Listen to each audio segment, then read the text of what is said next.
स्वागत है आप सभी का मेरे YouTube channel Dimple Sharma ji the great पर।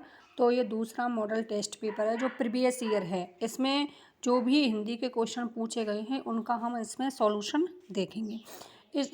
इनमें से सुंदर शब्द का पर्यायवाची कौन सा नहीं है बताना है। रुचिर, चारु, ललित और विशक। तो आपको पता है सुंदर का रुचिर भी होता है, ललित भी होता है और चारु भी होता है, लेकिन विशक किसका पर्यायवाची है? बाण का पर्यायवाची विशक होता है। नेक्स्ट क्वेश्चन है, इसमें आपको दिख रहा होगा, इनमें से किस विकल्प के सभी शब्द शुद्ध बताने हैं। आपको सभी शब्द ऐसे हैं जो शुद्ध हैं। मित्रता और मधुरता। अब आपको पता है यह और तय प्रत्यय कभी भी साथ में प्रयोग नहीं किए जाते। मित्रता तो सही है, लेकिन इसमें मधुर लिखो या फिर मधुरता लिखो या फिर माधुर्य लिखो, इस प्रकार से सही होता तो गलत हो गया। प्रमाणिक में इक प्रत्यय, तो प्रमाणिक में ये होता, आदि वृद्धि होती तो प्रमाणिक होता। त्रैवार्षिक सही है, लेकिन प्रमाणिक गलत है इसमें।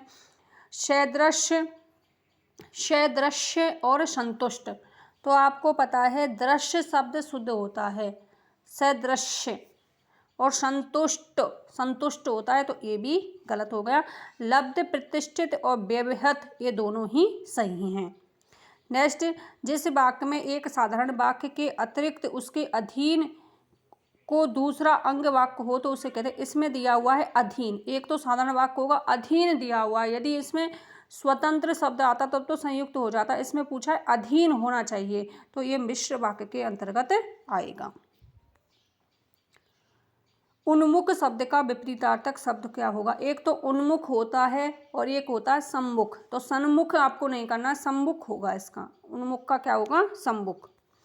दिए गए विकल्प में से घोड़ा का पर्यायवाची शब्द नहीं है। इसमें पूछा है घोड़ा का पर्यायवाची शब्द नहीं है, तो आप कमेंट बॉक्स में अपने आंसर देते रहिएगा। साथ के साथ तुरंग, घोटक और है, ये तीनों ही घोड़े के पर्यायवाची हैं, लेकिन मतंग जो है वो हाथी का पर्यायवाची शब्द है, ना कि घोड़े का। तो हाथी इसमें होगा, मतंग किसका होगा? हाथी का। पानी ना बरसता तो धान सूख जाता, ये किस प्रकार का वाक्य है? तो इसमें कंडीशन दी हुई है, पानी ना बरसता तो धान सूख जाता। तो आपको पता है जब कंडीशन दी हो, शर्त दी हुई हो, तो वहाँ पर संकेतवाचक वाक्य होता है। मनुष्यों के विचारों को पूर्णता प्रकट करने वाले पद समूह को क्या कहा जाता है? तो उसे वाक्य कहा जाता है। नॉर्मल सा क्वेश्चन है। एक स्थान से दूसरे स्थान को हटाया हुआ के क्या अर्थ है? स्थानापन्न, परिनिष्क्रमण, परिशीलन व स्थानांतरित। एक स्थान से दूसरे स्थान पर जब टीसी ट्रांसफर होती है तब भी तो करते हैं, तो स्थानांतरित होता है। अति ऊष्मा शब्द का सही संधि विच्छेद क्या होगा? अब आपको पता है ऊष्मा बड़ा आता है, ऊष्मा में कैसा आता है? ऊ बड़ा होता है। इन दोनों में छोटा हुआ है तो ये तो वैसे ही कट गए। अब आंसर इन दोनों में से देना है आपको।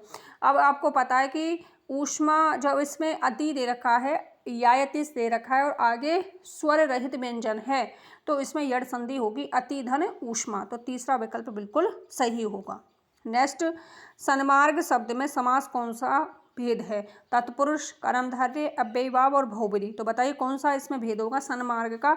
आपको पता है इसमें मार्ग की विशेषता बताई जा रही है। मार्ग कैसा है? सत्य होगा इसमें, सत्य धन मार्ग।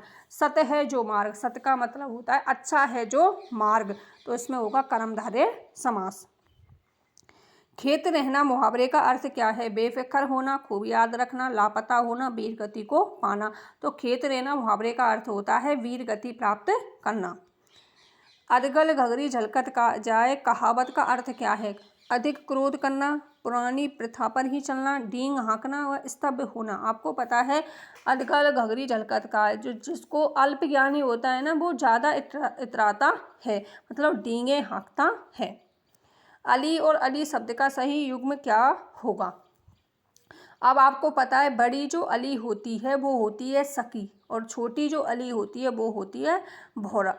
भौरा होता है ना, वो होता है भौरा, एक जीवाणु होता है, एक वो होता है जो आपने देखा होगा फूलों पर मंडराता रहता है काले कलर का, वो होता है भौरा, और अली होती है सखी।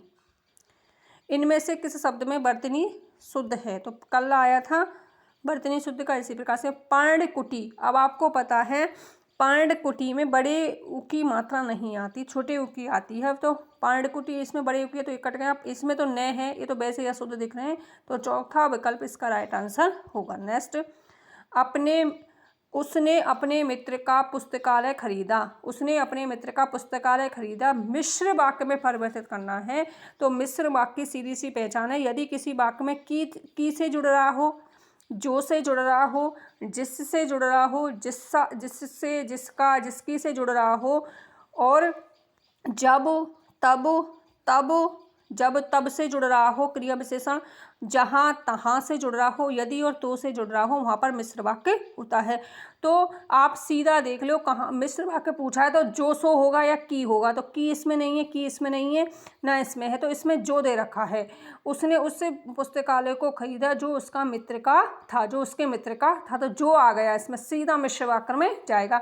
मिश्र वाक्य 3 उपवाक्य होते हैं। एक तो होता है संज्ञा आश्रित, दूसरा होता है विशेषण आश्रित, और तीसरा होता है क्रिया विशेषण आश्रित। तो ये विशेषण आश्रित उपवाक्य के अंतर्गत जाएगा। नेक्स्ट, हीनता, अनादर और पतन को दर्शाने वाला शब्द कौन सा है? आपको पता है हम नी का प्रयोग करते हैं, जैसे निष्कृष्ट, निष्कृष्ट या अवनति। तो नी है, ये तो नी है, निस होता वो तो। अवनति, अवनति मतलब पतन हो रहा है, तो इसमें अब का प्रयोग होगा। अशक्त और अशक्त शब्द का सही युग्म क्या है? आशक्त और अशक्त। अब आपको पता है आसक्त होना, किसी में आसक्त होना, तो वो होता है अनुरक्त। अशक्त और अशक्त, जो असमर्थ हो, शक्ति नहीं हो जिसमें, जो असमर्थ हो, तो असमर्थ इसमें भी और इसमें भी है। और आशक्ति और अशक्त, तो इसका राइट आंसर जो होगा वो होगा दूसरा विकल्प। बैल ना कूदे कूदे तंगी, कहावत का सही अर्थ क्या है? बैल ना कूदे कूदे तंगी, स्वामी के बल पर नौकर का साहस। बाँछें खिलना, देख सकते हैं मुहावरे से 4 क्वेश्चन आगे। बाँछें खिलना, अत्यंत प्रसन्न होना। कौनते शब्द में मूल शब्द और प्रत्यय कौन सा है? तो आपको पता है कौनते किससे बना है? कुंती में जब ये प्रत्यय जुड़ता है तब कौनते बनता है, दूसरा विकल्प।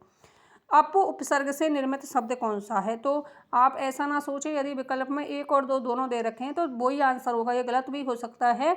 अभिधान और अपतु इनमें तो है ही नहीं। अप है, अपकीर्ति में खाली 2 विकल्प होगा।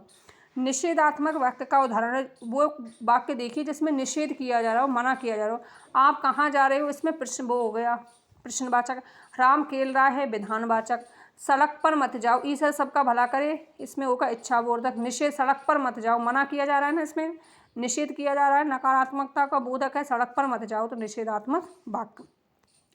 जिस वाक्य में एक उद्देश्य और एक विधेय होता है वाक्य कहलाता है। आपको पता है एक उद्देश्य और एक विधेय सरल वाक्य के अंतर्गत आता है, सरल या साधारण वाक्य के अंतर्गत। अक्ल के घोड़े दौड़ना, यहाँ में तो बहुत ही मुहावरे के क्वेश्चन आ रहे हैं।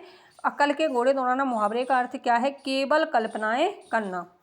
नेक्स्ट, काम बिगड़ने से पछताने से कोई लाभ नहीं है, दर्शाने वाला शब्द कौन सा है? कि अब पछताए होते का जब चिड़िया चुग गई खेत। जो आंखों के सामने हो, अब आपको पता है पाक्षिक और पाश्चात्य, ये तो आपको वैसे। परोक्ष जो आंखों से परे हो, आंखों से हटकर हो, और जो आंखों के सामने हो उसे बोलते हैं प्रत्यक्ष। प्रतिधन अच्छी होगा, इसमें यड़ संधि होगी, अच्छी करना है आपको, अच्छी नहीं करना। अच्छ का अर्थ तो धुरी होता है और अच्छी का अर्थ होता है आंख। जो आंखों के सामने हो उसे बोलते हैं प्रत्यक्ष। दिए गए वाक्यों में से शुद्ध वाक्य छांटिए। मीरा भक्त कवि थी, तो मीरा जब स्त्रीलिंग शब्द है तो कवि का स्त्रीलिंग शब्द क्या होगा? कवियत्री। कल भी आया था ये। मैंने आज खाना नहीं खाऊंगा, मैं आज खाना नहीं खाऊंगा, ये होगा। कलम सीमा ने रहीम को दी, तो ये तो बिल्कुल क्रम भंग हो गया। सीमा ने रहीम को कलम दी, तो यहाँ पर आना चाहिए था कलम। मैं आजकल घूमने जाता हूँ, तो ये बिल्कुल सही है। अशुद्ध वाक्य का चयन कीजिए, अशुद्ध बताना है इसमें कौन सा होगा? माँ दूध जमा रही है, सही है। मुझे जयपुर जाना है, सही है। रामचरितमानस के रचयिता, देख लो आप, रचयिता कल भी बताया था मैंने, तुलसीदास हैं, बिल्कुल सही है। ठंडा बर्फ लाओ, जब बर्फ ठंडा होता है, आपको पता है बर्फ नेचुरल है, बर्फ की प्रकृति है कि वो ठंडा होता है, तो उसमें बर्फ के आगे ठंडा लगाने की कोई ज़रूरत नहीं है, इसलिए ये गलत हुआ। बर्फ लाओ, इतना कहोगे आपकी बर्फ लाओ, फिर भी सामने वाला व्यक्ति समझ जाएगा कि बर्फ मांग रहा है, तो उससे कहने की जरूरत नहीं है कि ठंडा बर्फ लाओ, क्योंकि बर्फ में स्वतः ही वो गुण होता है कि वो ठंडी होती है, तो इसको आगे लगाने की जरूरत नहीं है। तो पहला विकल्प गलत हो गया। इनमें से कौन कौन से समास में द्विगु समास का उदाहरण नहीं है? द्विगु बताना, चतुर्भुज, नवरत्न, त्रिलोचन और उक्त सभी। द्विगु समास, अब आपको पता है नवरत्न में भी है, चतुर्भुज में भी, त्रिलोचन, तीन है लोचन जिसके, तो इस दुनिया में त्रिलोचन सिर्फ एक ही है, वो है शिव। तो जब दुनिया में अद्वितीय हो, जो एक की ओर इशारा करे, तो उसमें बहुब्रीहि समास होता है। तो राइट आंसर होगा तीसरा विकल्प। प्रतिक्षण शब्द में कौन सा समास है? अब आपको पता है प्रतिक्षण, प्रति उपसर्ग है तो प्रत्येक क्षण अव्ययीभाव समास से होगा। तो ये थे 30 क्वेश्चन, ये भी प्रीवियस ईयर क्वेश्चन है। आशा करती हूँ आपको अच्छे लगे होंगे। तो दोस्तों अब आपके पास 50 डेज हैं, 50 डेज में आपको अपने सिलेबस को रिवीजन करना है, अच्छे से प्रीवियस ईयर क्वेश्चन भी देखने हैं साथ के साथ, इसलिए आपको स्मार्ट वर्क करने की ज़रूरत है। अच्छे से पढ़िएगा, ध्यान से पढ़ें, जो भी टॉपिक पढ़ें उससे संबंधित प्रीवियस ईयर क्वेश्चन जरूर देखें, जिससे आपको पता चल सके कि कैसा क्वेश्चन पूछा जा सकता है। मिलते हैं नेक्स्ट मॉडल पेपर में। आप अपना ध्यान रखिएगा और तैयारी अच्छे से करते रहिएगा। अपने ईश्वर पर भरोसा रखें और अपने आप पर भरोसा रखें। आपका सब अच्छा होगा, आपका सिलेक्शन जरूर होगा, बस आप मेहनत करते रहिएगा। मिलते हैं नेक्स्ट वीडियो में। Bye bye, take care all of.